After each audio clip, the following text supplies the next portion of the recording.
Bonjour Catherine! Salut Marie-Hélène! Comme d'hab, on va commencer avec un check-in. Dis-moi donc comment tu vas aujourd'hui? Ben, ça va très bien. Écoute, j'ai vraiment hâte d'avoir une discussion avec toi. Comme tu sais, c'est un thème qui est beaucoup plus près de toi que de moi qu'on va aborder aujourd'hui, mais en préparant l'épisode, j'ai tellement appris, je suis tellement enthousiaste de parler de ça avec toi, je suis vraiment contente. Puis toi, comment ça va? Euh... hmm, C'est dur à dire. Moi aussi, j'ai hâte de discuter de ce sujet-là avec toi. Puis en même temps, j'ai comme une nervosité de parce que c'est un sujet qui me touche personnellement. Puis on dirait que je veux le traiter avec tu sais, l'importance qu'il mérite. Puis pas tomber dans le sensationnalisme. J'ai le souci de rester real et vulnérable dans cet épisode-là. Fait que disons que je me sens vulnérable en ce moment, mais je pense que c'est une bonne chose. Donc, je viens de le dire, le thème qu'on aborde ce mois-ci, il me touche personnellement. J'ai une expérience à partager en lien avec ça. C'est le thème des dépendances aux substances et du rétablissement. C'est donc un épisode qui va aborder ces réalités-là qui peuvent être difficiles à vivre, à entendre. On sait donc qu'on s'en va ensemble en eau trouble aujourd'hui, mais je veux vous mettre en confiance. On va voguer très doucement ensemble là-dessus.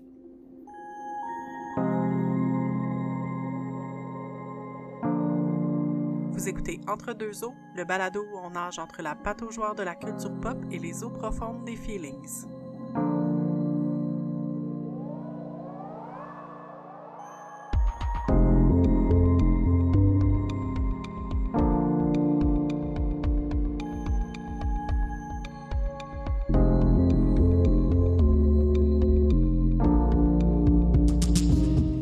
Donc aujourd'hui, comme Marie-Hélène l'a mentionné, le thème c'est les dépendances et le rétablissement.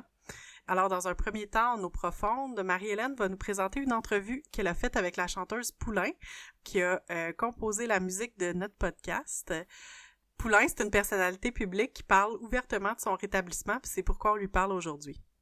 Dans un deuxième temps, dans notre pataugeoire, qui est quand même tout de même assez profonde, on va revenir sur l'entrevue, puis on va aussi parler plus globalement des représentations de la consommation et de la sobriété dans les réseaux sociaux. Finalement, en fin d'épisode, on va vous proposer des ressources que vous pourrez consulter si c'est un sujet sur lequel vous vous questionnez.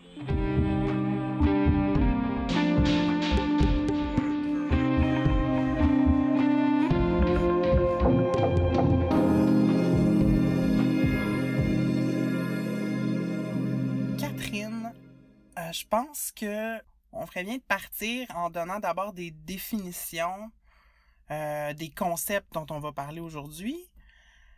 Donc, premièrement, la dépendance. C'est quoi? J'ai trouvé une définition sur le site de l'ACCID, qui est l'Association québécoise des centres d'intervention en dépendance. On dit que la dépendance, c'est lorsqu'une personne ne peut plus se passer de consommer une ou plusieurs substances sans éprouver de souffrance physique ou psychologique.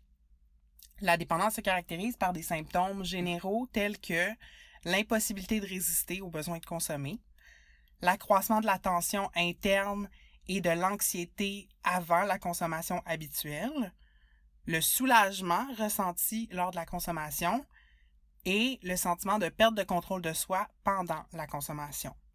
Et l'usage abusif d'alcool ou de drogue peut entraîner des modifications au comportement ainsi que des conséquences sur la santé physique et mentale, également sur le plan financier et judiciaire et sur l'environnement familial, social et professionnel. Je me permets de préciser en même temps que on ne parlera pas dans cet épisode de ce qu'on appelle les dépendances comportementales. Ce qu'on appelle en anglais, vous êtes peut-être plus familier avec le terme process addictions, comme par exemple la dépendance au jeu, la cyberdépendance, l'hyperphagie, parce qu'il y a des nuances entre les dépendances peut-être plus, là j'utilise des gros guillemets, mais classiques, dépendance à l'alcool et aux drogues, et ces autres types de dépendances-là, ça nous prendrait plus qu'un épisode de podcast pour en parler correctement, donc voilà pourquoi on a choisi de se limiter un peu. Je voulais aussi donner une définition du rétablissement. Encore une fois, ça se peut que des personnes dans l'auditoire soient plus familières avec le terme anglais, qui est recovery. Dans le dictionnaire Larousse, le rétablissement, c'est simplement le retour à la santé. Hein? C'est pourquoi on souhaite un prompt rétablissement quand quelqu'un tombe malade. Plus précisément, dans le contexte de la dépendance, donc le rétablissement, c'est le fait de soigner sa dépendance, le fait de revenir à un bon état de santé, de retrouver l'équilibre physique et émotionnel suivant des troubles de consommation. Et c'est souvent un processus qui est autogéré, donc qui est entre les mains de la personne qui décide de se rétablir, bien que souvent, ça puisse se faire en partenariat avec un intervenant ou une intervenante ou autre professionnel de la santé. Donc maintenant que ça c'est clarifié, je vous invite à plonger dans une entrevue que j'ai faite un peu plus tôt avec l'artiste rock francophone Poulain.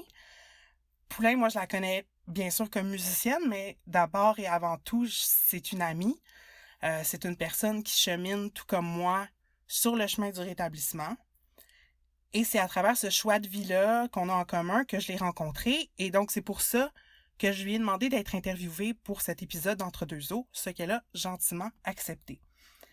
Donc, sans plus tarder, voici ma conversation avec mon amie Valérie Poulain, dépendante en rétablissement.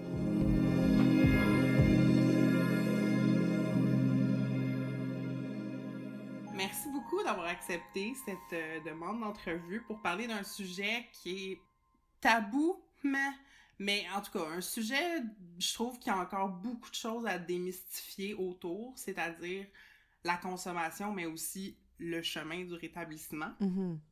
Puis justement, qu'est-ce qui t'a amené, toi, dans ton cheminement, à prendre cette décision-là de te rétablir? Est-ce qu'il y a eu un élément déclencheur? En fait, quand on parle de me rétablir, moi, ça a commencé vraiment avec le fait d'arrêter de consommer. Consommer toute substance. Puis l'événement déclencheur, ça a été un peu un aboutissement de déchéance. Si je peux mettre ça sans trop révéler. Mais j'étais rendue très, très malade. Puis mentalement aussi, tu sais. Puis à un moment donné, j'ai dit, bon, OK, on arrête. Puis j'ai arrêté totalement par moi-même. Puis après ça, ben, j'ai eu besoin d'aide là, extérieure un peu pour maintenir cette sobriété-là. Ouais. Mm-hmm. Je te dirais que c'est juste comme à un moment donné, un déséquilibre de la vie. Il n'y aurait plus rien qui marchait. Là, je manquais perdre mon travail, etc. etc. Fait que, c'était assez évident qu'il fallait qu'il se passe quelque chose. Là. Mm-hmm. Mm-hmm. Puis, est-ce que tu as identifié les raisons pour lesquelles tu consommais? Oui, moi, je me considère comme étant dépendante. Donc, même si, oui, il y a des raisons précises, je pense que mon tempérament de dépendant est assez évident. Mm-hmm. J'ai consommé beaucoup parce que j'avais besoin de fuir la réalité quand j'étais plus jeune. Pas que ça allait nécessairement tellement mal, mais il y avait certains éléments avec lesquels j'arrivais pas à dealer. Puis j'ai réfléchi à ça plus tard, tu sais, de me rendre compte à quoi ça me servait finalement, parce que sur le coup, moi, je consommais constamment avec les amis, tout ça, puis tout seul aussi. Puis je savais pas, je réfléchissais pas à pourquoi je faisais ça. Mm-hmm. Mais il y avait une fuite nécessaire pour moi. C'est un peu un moyen de médicamenter mon tempérament anxieux avec l'alcool, de m'échapper dans un autre monde en prenant des drogues hallucinogènes, etc. Mm-hmm. Puis une autre question, parce que, tu sais, un des modèles qui fonctionne pour les personnes qui ont des problèmes de consommation, c'est le modèle de réduction des méfaits, tu sais.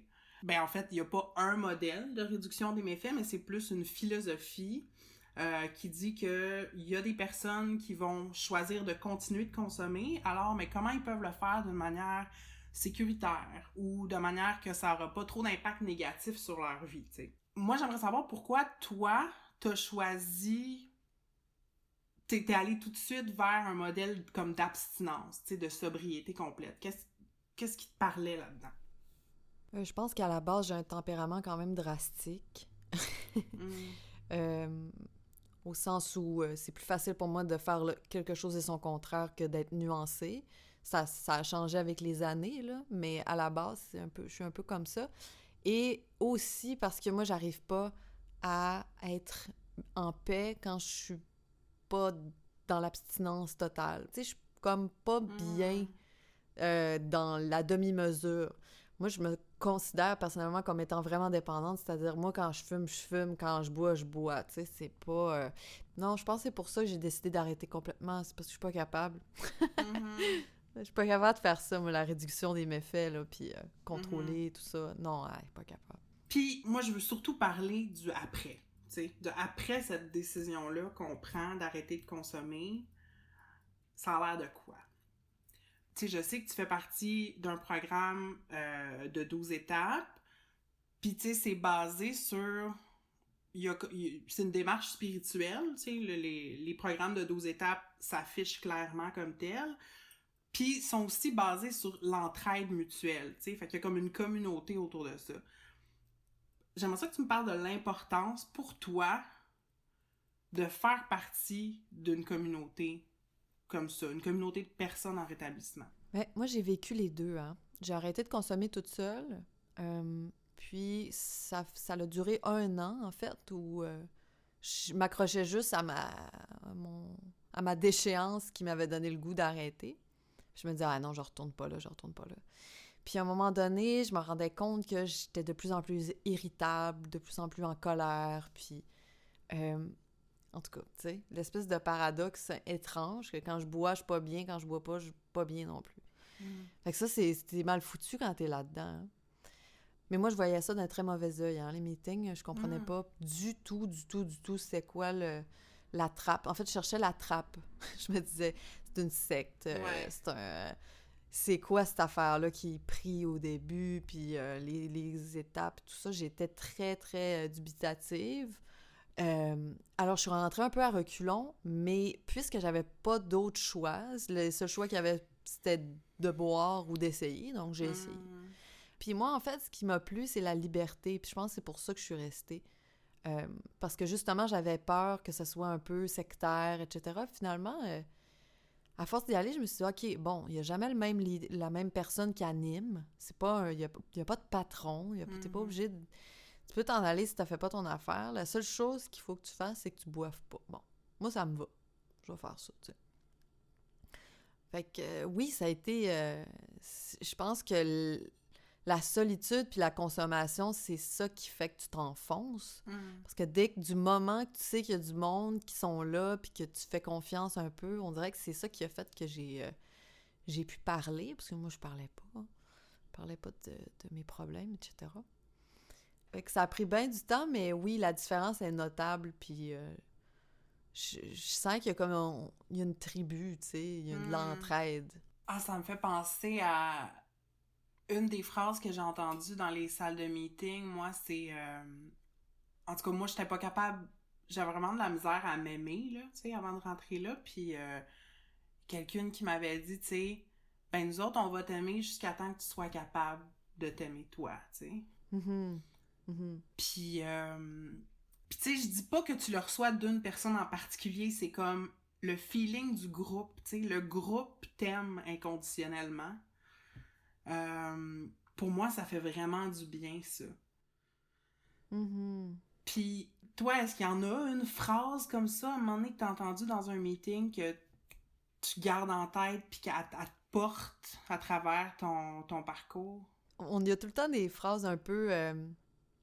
il y a plein de gens qui disent plein d'affaires, hein. Mais une phrase, tu sais, comme toute faite, là, c'était...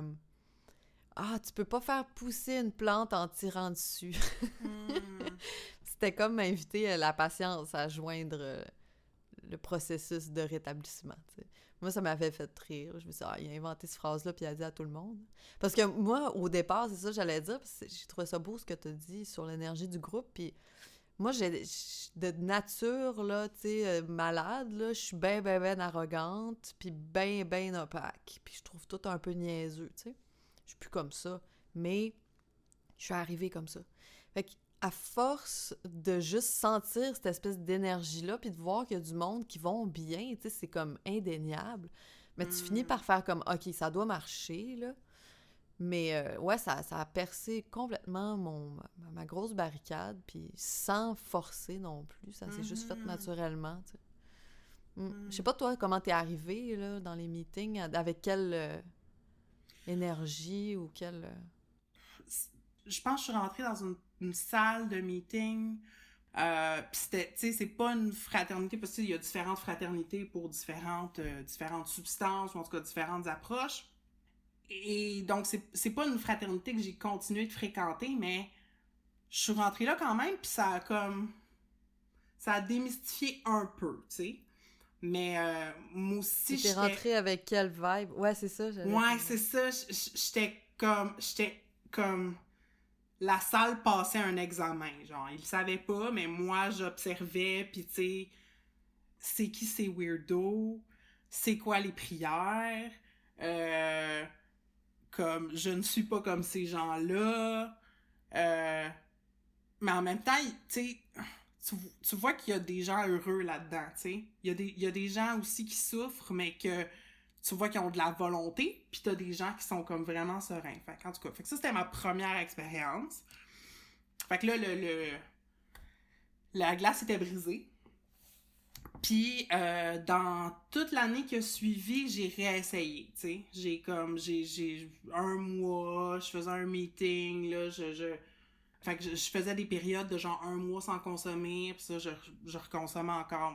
C'était vraiment fort, puis là, je me suis rendu compte à quel point c'était fort, en fait, ma consommation, ma dépendance, puis que c'était obsessif, tu sais, les journées où j'en avais pas. Fait que, à force d'en faire,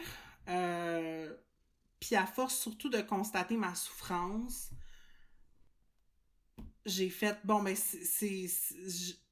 j'essaye-tu pour vrai? Tu sais, c'est comme, je me donne-tu une chance ou je continue, là, comme ça, à, comme, tout le temps éviter de foncer dans le mur, mais comme je m'en vais pas en ligne droite, là, tu sais.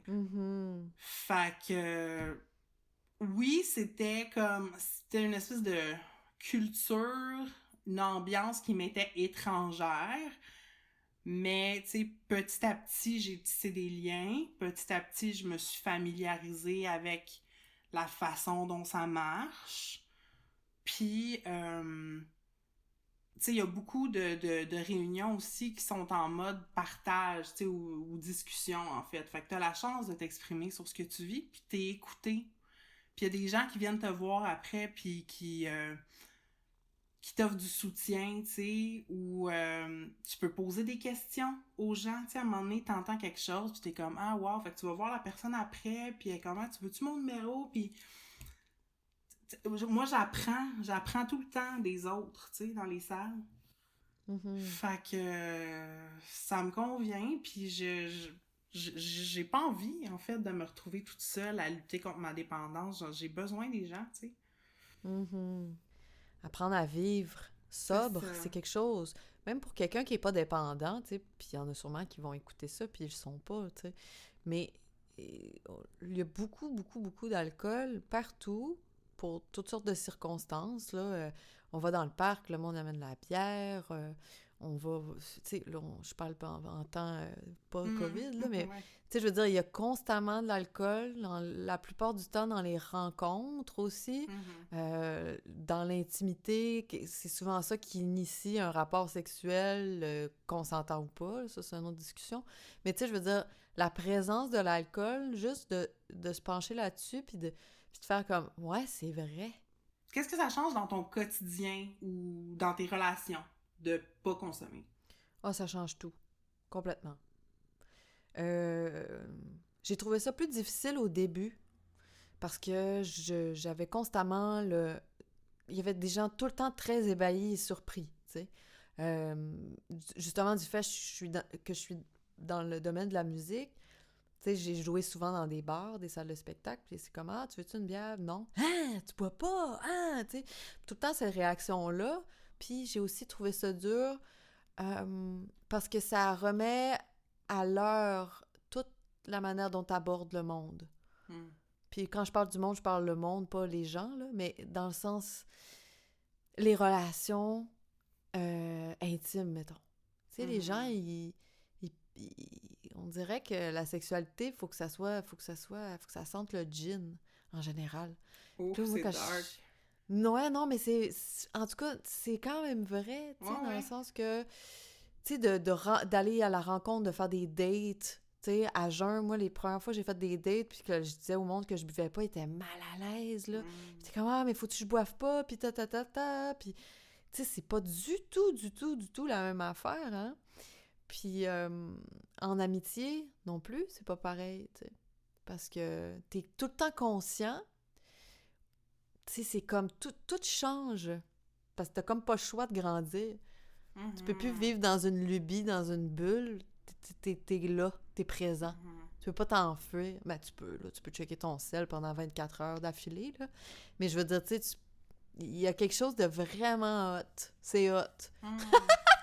Dans la création aussi, tu sais, c'est... Moi, j'avais très peur d'être plate, j'avais très peur de trouver la vie plate, tu sais. Il y a bien des fois que... Moi, j'ai arrêté de boire à 21 ans, tu sais, puis j'allais me coucher à 10 heures, puis j'étais fatiguée, puis j'entendais les gens partir, puis marcher dans la rue, puis aller au bar, tu sais, puis je me disais « Fuck, je suis en train de manquer quelque chose, moi, là. » Tu sais, il y a des moments où j'étais comme « Ouais, je manque-tu quelque chose? » Non, ça me manque pas, finalement.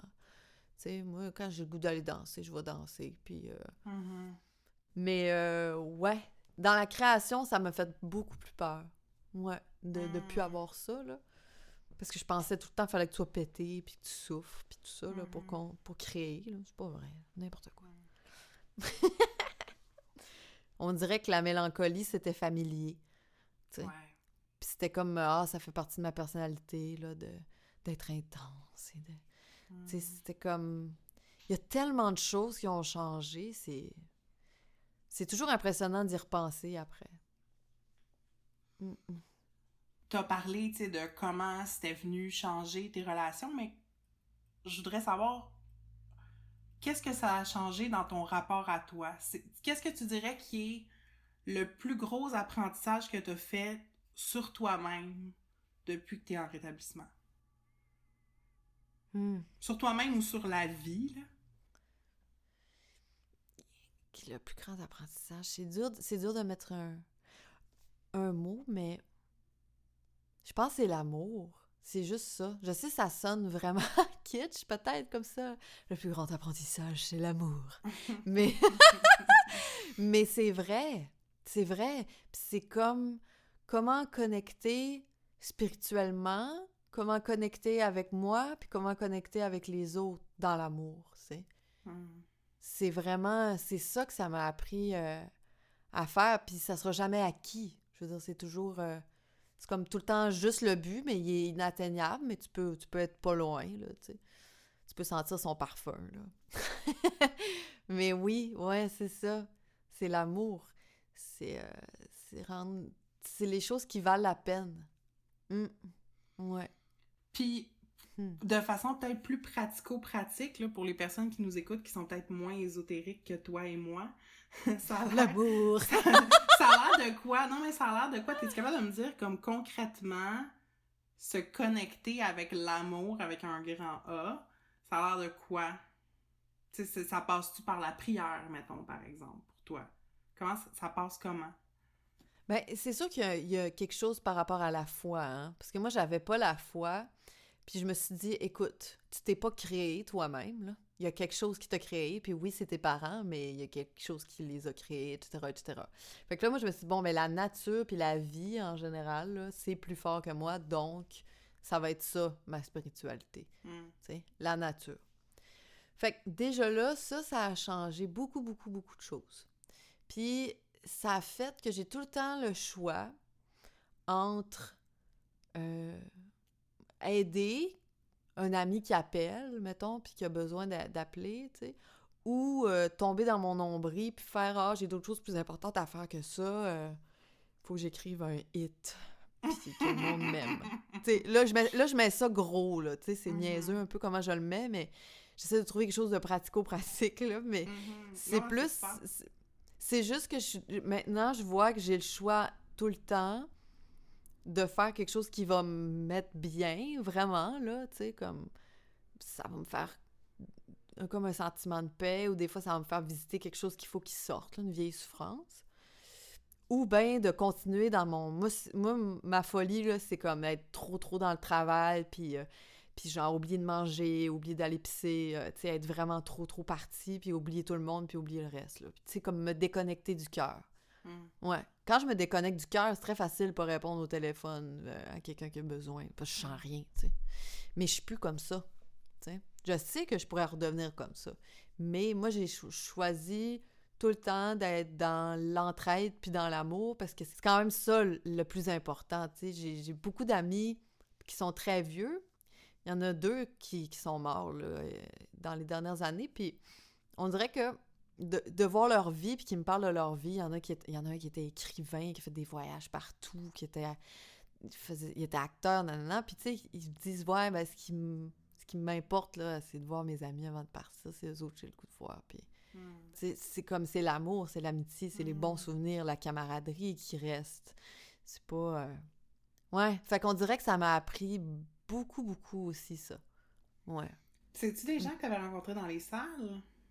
Oui. J'ai le goût de dire, il y a ça aussi, le fait qu'il y a du monde de partout, de tous âges. Tu sais, tu te ramasses à jaser des fois avec des gens que dans la vie, tu n'aurais jamais fréquenté, tu sais. Oui, c'est vrai, ça. Puis ça t'ouvre les yeux sur d'autres réalités puis d'autres parcours. Puis là, tu gardes ça anonyme, mais là, tes amis proches, ils disent « Voyons, mais comment ça, tu connais... C'est qui, ça, tu sais? » Ben, mon ami de 80 ans. Là, mais c'est génial, hein? C'est ça, la vie, tu sais. Moi, j'ai des amis de 3 ans, puis des amis de 80 ans, là, tu sais, c'est tellement plus enrichissant.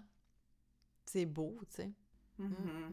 Je pense que d'un côté, il y a la réalité, le côté très réel des liens entre des humains un peu poqués dans les salles de meeting. Puis il y a des initiatives que, tu sais, je veux juste préciser que je ne suis pas contre, là, mais il y a l'épisode sort début février, puis c'est le mois 28 jours sans alcool. Fait que c'est une initiative, un espèce de défi qui est lancé aux personnes qui s'interrogent sur leur rapport à l'alcool, d'essayer de passer tout le mois de février sans consommer. Fait que ça c'en est une initiative, mais il y a aussi de plus en plus des influenceurs, mettons, sobres. Au Québec, j'en connais pas tant, mais je sais qu'il y en a aux États-Unis. Qu'est-ce que t'en penses de ces initiatives-là? Justement, des gens qui sont pas rattachés à des programmes spécifiques, qui sont pas là en train de faire de la promotion pour l'un ou l'autre des programmes, mais juste qui s'affichent comme publiquement comme des personnes qui consomment pas. Ça te fait vivre quoi? Ben moi, je trouve que c'est bien, en fait, parce que il en faut, hein? Parce que les personnages publics puis les gens plus connus, veut pas, ils donnent des exemples. Même si, tu sais, je veux dire, c'est irrationnel de dire qu'un acteur ou un humoriste devrait agir exemplairement, là, c'est impossible. Là. Mais n'empêche que s'ils servent de leur voix pour dire « Ah, ben moi, je consomme pas », ben ça se peut que ça tombe dans plusieurs oreilles, tu sais. Puis là, ils vont faire comme... Puis là, il y a beaucoup de paires d'oreilles là-dedans qui ont des problèmes de consommation puis qui trippent sur le comédien qui fait des jokes. Fait que là, ils font « Hein, il boit pas, lui? » Ouais, OK, puis il est drôle, puis il y a du fun. Tu sais, tu comprends? C'est comme... Moi, comme... Je suis pas... j'ai peut-être pas la même audience, mais quand même, j'ai souvent parlé de ça, puis c'est pour ça aussi que j'ai accepté de le faire avec toi, tu sais, et Catherine. Puis de parler aujourd'hui, c'est juste parce que je trouve qu'il y a tellement d'idées reçues sur la création, puis justement sur le rock. Puis je fais quand même beaucoup plus de rock que de baroque. Quelle blague! Mais tu sais, je veux dire, je fais du rock, tu sais, puis l'idole rock est tellement désuète, là, dans le sens de genre, on se détruit, on baise, puis on s'en rappelle plus le lendemain, là. Tu sais, c'est comme... Pour moi, c'est pas ça, le rock. Le rock, c'est d'être dans le moment présent, puis d'être dans l'urgence de dire, puis d'inviter les gens à se sentir vivants, là, tu sais, c'est ça. C'est ça, ce danger-là, qui est intéressant. Puis moi, je trouve ça important d'en parler, parce que ça fait partie de ma démarche. Puis je pense qu'il est à peu près temps qu'on arrête de trouver ça cool du monde qui cale du Jack Daniels. C'est parce que veut pas, ça l'envoie un message de « Ah, c'est cool », tu sais. Puis c'est souvent les jeunes qui pognent aussi là-dessus, tu sais. Il en faut des nouveaux modèles. Je pense que même, je vais dire quelque chose, puis ça va avoir l'air con, mais même si c'est pas tout à fait sincère, mettons, l'influenceur, il fait ça juste parce que c'est le mois sans alcool, puis il s'est fait payer un commandite de bière sans alcool, là, n'empêche que ça promouvoit quelque chose de quand même bien, tu sais. Fait que, tu sais, bon, OK. My God, hey, ça fait ça fait un bout qu'on jase. Avant qu'on mette fin à l'entrevue, y a-tu une dernière chose que t'aurais envie de dire? Je te laisse finir. À toi qui écoutes. Je vais prendre ma belle voix suave. Non, mais à toi qui écoutes, si ça te fait réfléchir, ne serait-ce qu'un peu, prends le temps de respirer dans ton ventre puis savoir qu'est-ce que ça te fait vraiment. Peut-être que toi, t'as pas besoin de boire ou d'arrêter de boire. Je pense que c'est une question importante à se poser en 2021. T'sais, le rapport à la consommation. Que ce soit quelqu'un qui est dépendant comme moi puis qui n'était pas capable de vivre ou autre, je pense qu'il faut se poser la question. Est-ce que j'en ai besoin? Est-ce que c'est trop? Est-ce que je bois parce que ça me tente ou parce que je suis pas capable de vivre sans? T'sais? Un genre de petit questionnaire. Je pense que tout le monde devrait faire ça, ouais. Merci d'avoir accepté de parler avec moi aujourd'hui, Valérie. Merci beaucoup pour ta générosité. Mais ça fait plaisir. Merci de m'avoir invitée.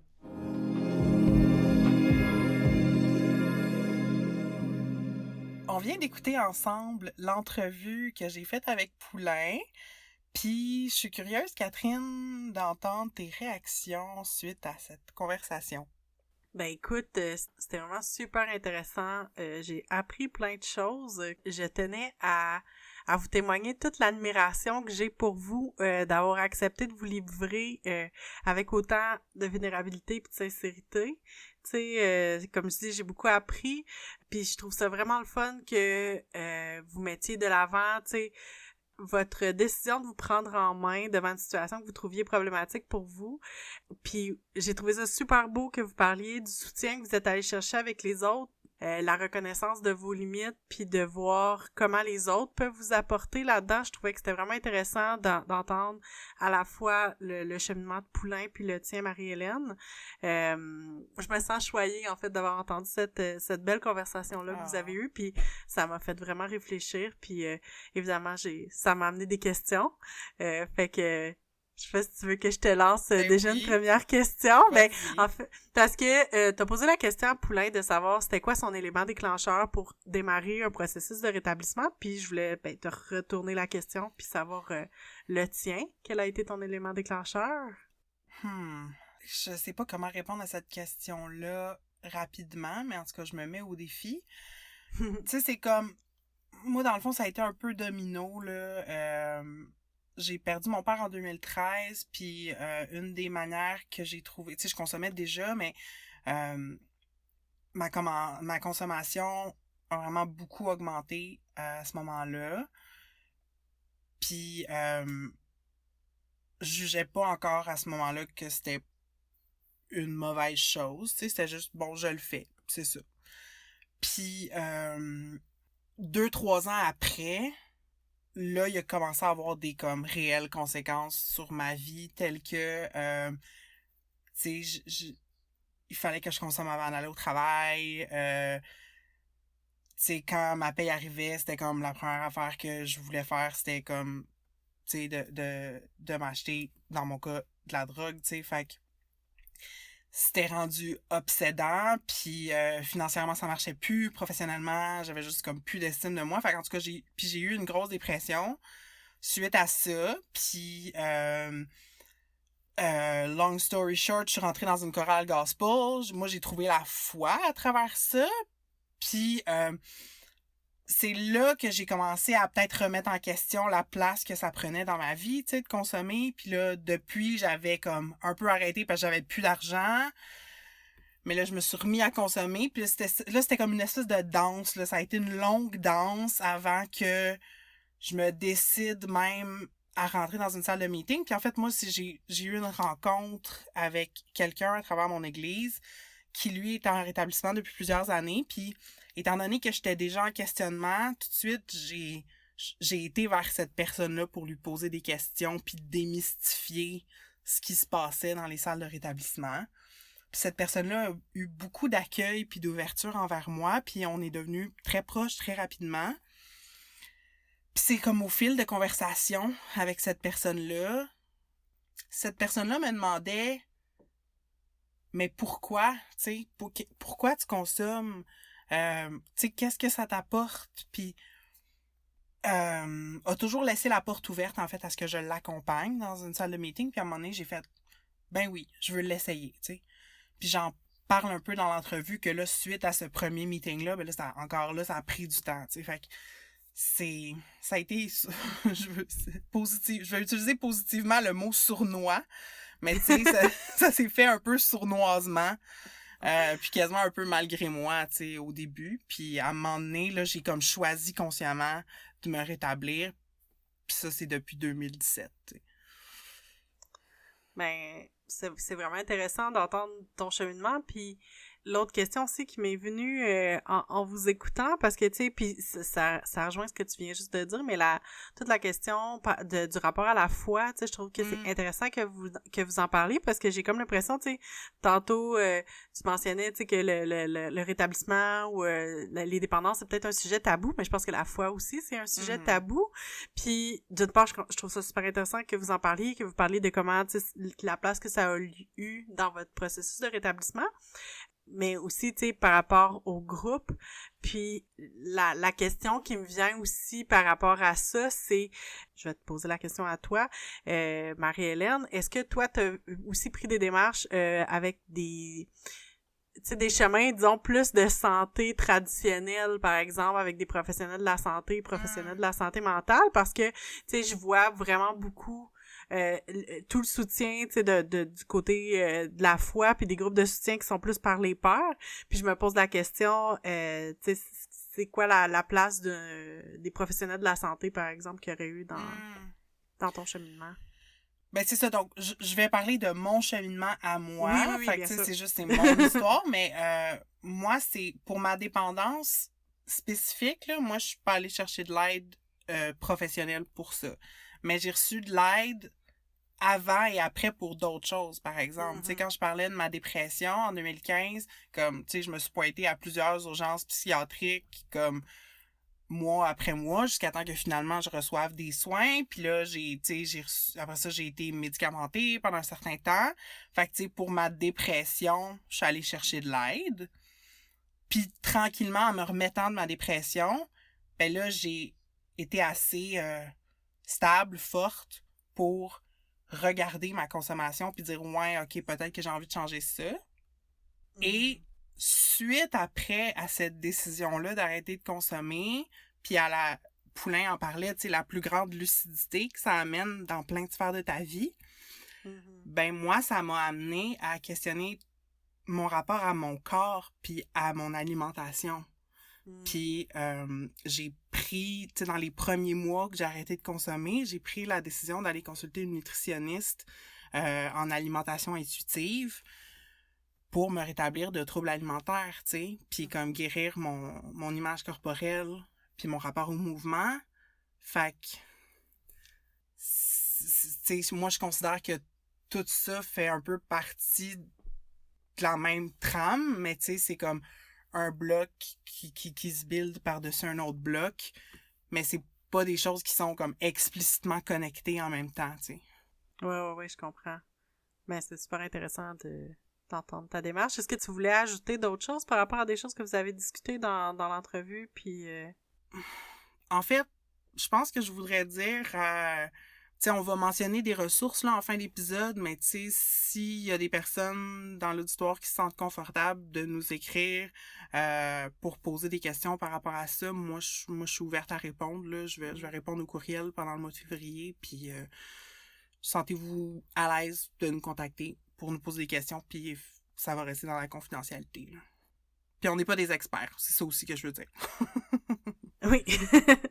Nous ne sommes pas des professionnels de la santé. Non, c'est ça. Fait que là, tu sais, on est en deuxième partie de notre épisode, donc évidemment qu'on a plongé en eau profonde en première partie avec l'entrevue, mais là, en fait, pour la partie plus pataugeoire, on avait envie de s'intéresser un petit peu rapidement à, en fait, des représentations de la sobriété puis de la consommation, notamment dans les réseaux sociaux. Puis j'aimerais savoir, Marie-Hélène, toi, qu'est-ce que t'en penses du défi 28 jours sans alcool? Je pense que j'ai pas une opinion arrêtée sur la chose parce que, tu sais, je veux dire, j'en suis pas vraiment, là, des influenceurs sobres. J'en ai pas trouvé qui me parlaient tant que ça. Il y en a quelques-uns que j'ai suivis pendant quelques mois, quelques semaines, puis je me tannais, tout ça. Fait que, tu sais, c'est pas...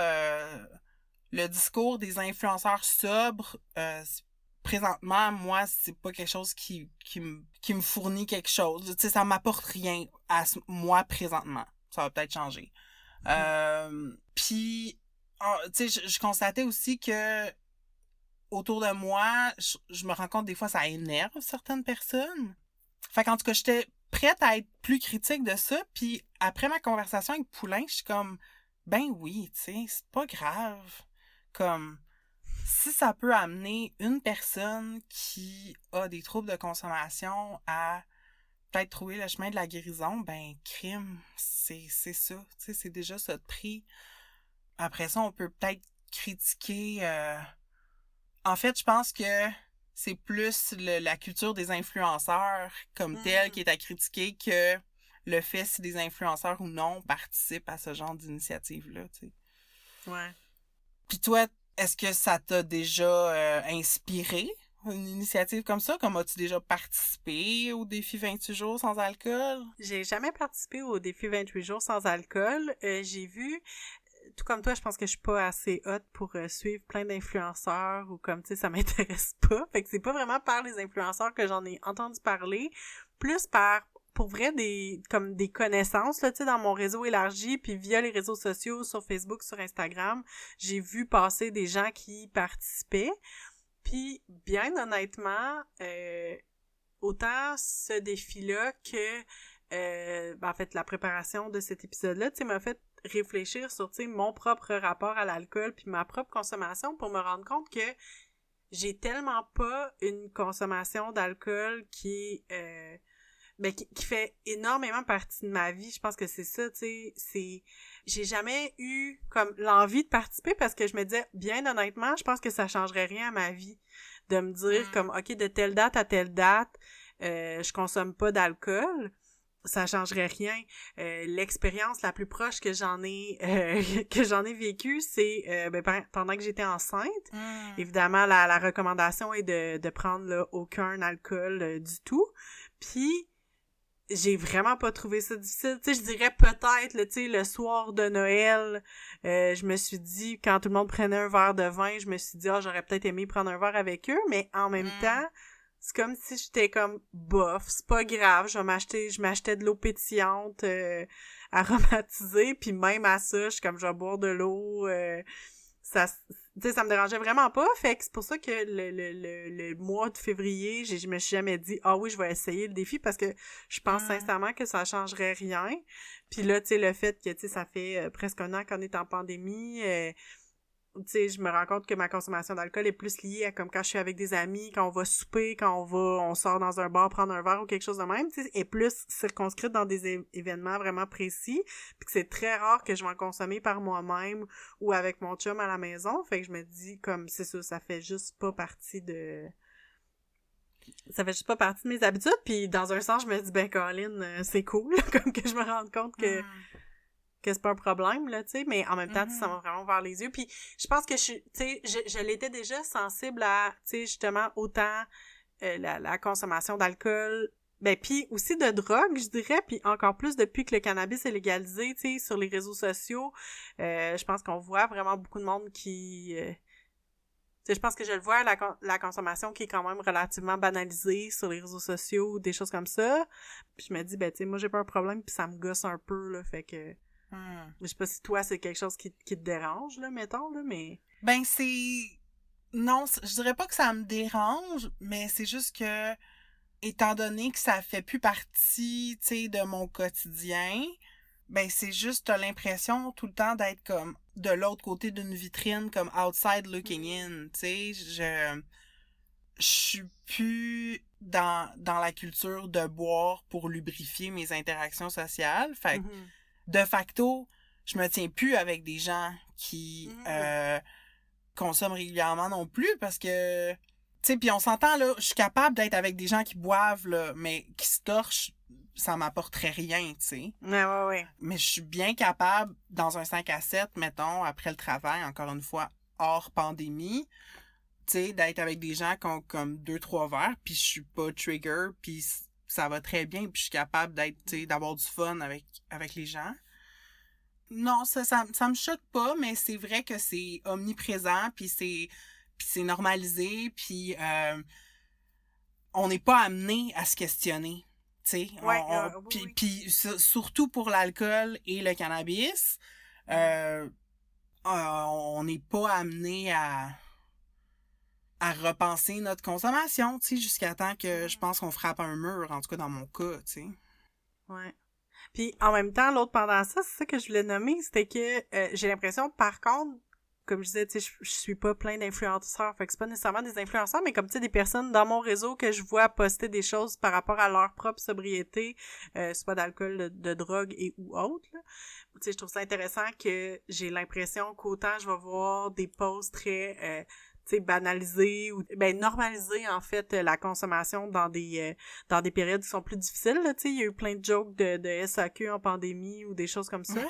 Mais je me rends compte que, tu sais, j'ai l'impression que les gens parlent de plus en plus de leur non-consommation d'alcool ou, tu sais, show off leur bière sans alcool, font comme « Hey, c'est cool, je bois une bière sans alcool ». Mais c'est ça, fait que je me demandais, toi, si tu as un regard que t'as eu ou... Est-ce que tu as l'impression que la sobriété est plus discutée ou est plus visible sur les réseaux sociaux? Et ensuite, est-ce que tu trouves que c'est une performance puis ce que tu en penses? J'ai pas l'impression que j'en vois tant que ça. Puis c'est peut-être que je parlais tantôt de OK, voir des gens qui consomment, ça m'est devenu étranger. Inversement, la sobriété, l'abstinence, ça m'est rendu familier, fait que je le remarque moins, tu sais. Puis je le sais que j'ai des personnes dans mon réseau plus ou moins proches qui ne consomment pas, qui en parlent pas tout le temps, mais qui en parlent des fois quand ils célèbrent un anniversaire, par exemple, tu sais. Puis je suis juste fière d'eux, tu sais. Puis sinon, encore une fois, je remarque que j'ai des personnes autour de moi que ça dérange, tu sais, c'est comme, c'est quoi cette mode? Puis là, récemment, il y a des bars sans alcool aussi qui ont ouvert, puis en tout cas, tu sais, on dirait que je suis beaucoup juste, tu sais, dans ma vie, si quelqu'un m'énerve sur les réseaux sociaux, j'arrête de le suivre, point. Tu sais, que ça soit par rapport à la sobriété ou autre chose. Fait que, tu sais, je m'expose pas à des gens qui me gossent. Fait que c'est peut-être juste que je choisis, tu sais, je fais preuve de discernement dans qui je suis. Le temps passe vraiment vite, mais on voulait absolument prendre une dernière partie pour parler, vous proposer des pistes si vous cherchez de l'aide ou si vous voulez avoir plus d'informations sur les dépendances, sur le rétablissement. Fait que au retour de la musique, on se lance là-dedans.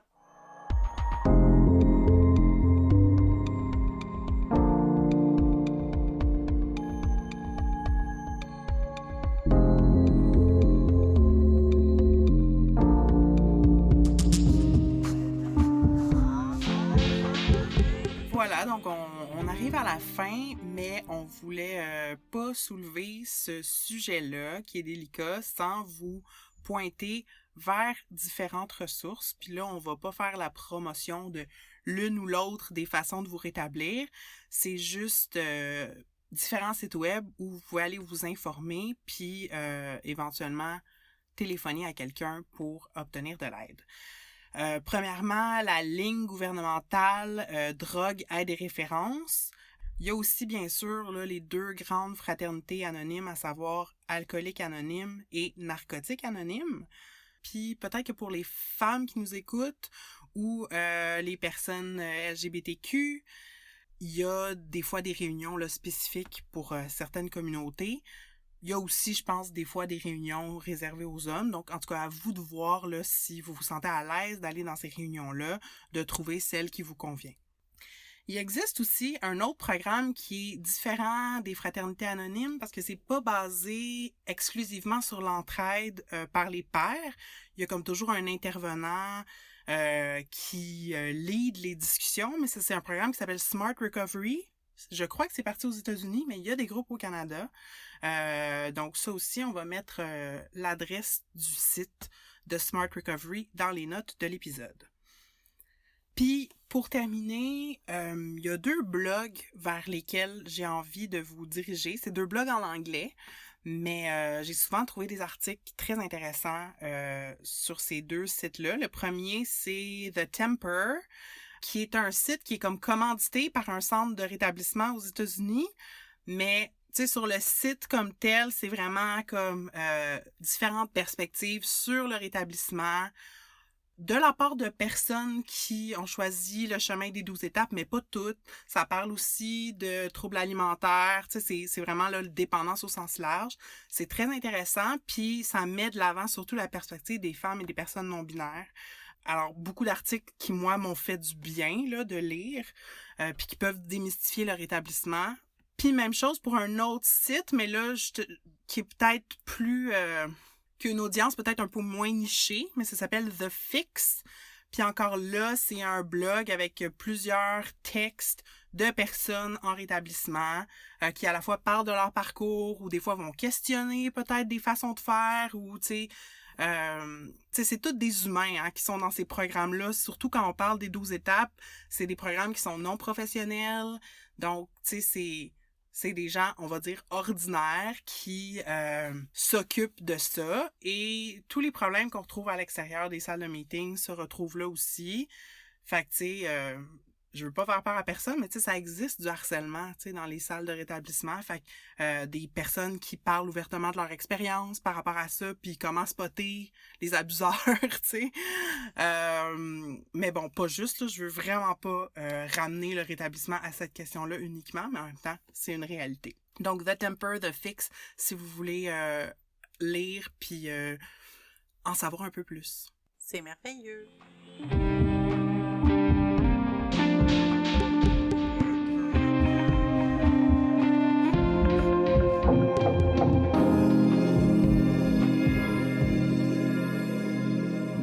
C'est déjà le check-out de cet épisode tout en profondeur. Comment ça s'est passé pour toi, Catherine? Comment tu te sens? Ben, je me sens très bien. Je pense que j'ai beaucoup appris, puis je voulais encore te remercier, puis remercier Poulain pour votre générosité là d'avoir parlé de vos expériences. Là, je trouve que c'était une belle discussion, puis je me sens privilégiée de l'avoir vu de si près. Mais merci, ça fait plaisir. Puis merci à vous d'avoir écouté cet épisode. Moi, je suis un peu triste parce que c'est un sujet qui est riche puis qui est complexe, puis il y a plein de choses que si j'avais eu le temps, j'aurais abordé dans l'entrevue avec Poulain ou que j'aurais abordé avec toi aujourd'hui, puis on n'a pas eu le temps. Fait que je trouve ça un peu dommage, mais on pourra revenir éventuellement sur ce sujet-là dans un prochain épisode. On va voir, mais pour l'instant, il y a plein d'autres thèmes qu'on a en banque, qu'on a hâte d'aborder avec vous. Et justement, le mois prochain, là, on change de registre et on va parler de country. Oh yeah! Catherine va revenir sur son passé d'animatrice de radio country. Vous saviez pas ça, hein? Et puis évidemment, on n'aura pas le choix de parler de Dolly Parton, l'incontournable. Alors préparez votre chapeau de cow-boy, vos bottes et on se retrouve au début du mois de mars. Puis d'ici là, ben si vous voulez réagir à cet épisode, il y a plusieurs façons de nous rejoindre. On est toujours sur Facebook et sur Instagram avec le handle entredeuxeaux.balado tout en lettres. Et vous pouvez aussi, comme je disais, nous écrire un courriel à l'adresse entredeuxeaux.balado@gmail.com. On a l'habitude d'alterner là, qui répond au courriel, Catherine et moi. Puis pour le mois de février, c'est moi, Marie-Hélène, qui vais répondre. Alors, si ça vous tente de jaser avec moi de dépendance, l'invitation reste ouverte. Vous êtes les bienvenus à me contacter. Si vous voulez nous aider à produire ce balado, vous pouvez nous soutenir financièrement en devenant un de nos flotteurs. Pour ce faire, rendez-vous sur notre page web au entredeuxeaux.pinecast.co. Et au-delà de nous soutenir financièrement, si vous aimez notre balado, parlez-en autour de vous. Le bouche à oreille, c'est fantastique. Vous pouvez aussi nous mettre des étoiles ou soumettre un avis sur votre plateforme de balado préférée. Entre autres, vous pouvez nous retrouver sur Spotify, Apple Podcasts et plein d'autres applications. Et sur ce, on vous dit à bientôt et au mois prochain! Yeehaw!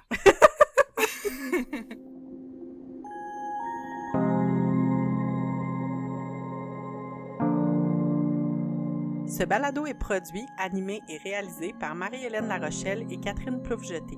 C'est aussi Marie-Hélène qui fait le montage. Notre thème musical est composé et interprété par Poulain et notre visuel est une création de Roxane de Carufel. Nous avons enregistré cet épisode chacune chez nous, moi Catherine à Québec, sur des terres qui font partie du territoire traditionnel non cédé des Hurons-Wendat. Et moi, Marie-Hélène, je suis à Montréal, au Tiohtià:ke, un territoire autochtone non cédé gardé par la nation Kanien'kehá:ka. Ce balado est une idée originale de Catherine Ploufjeté et Marie-Hélène Larochelle.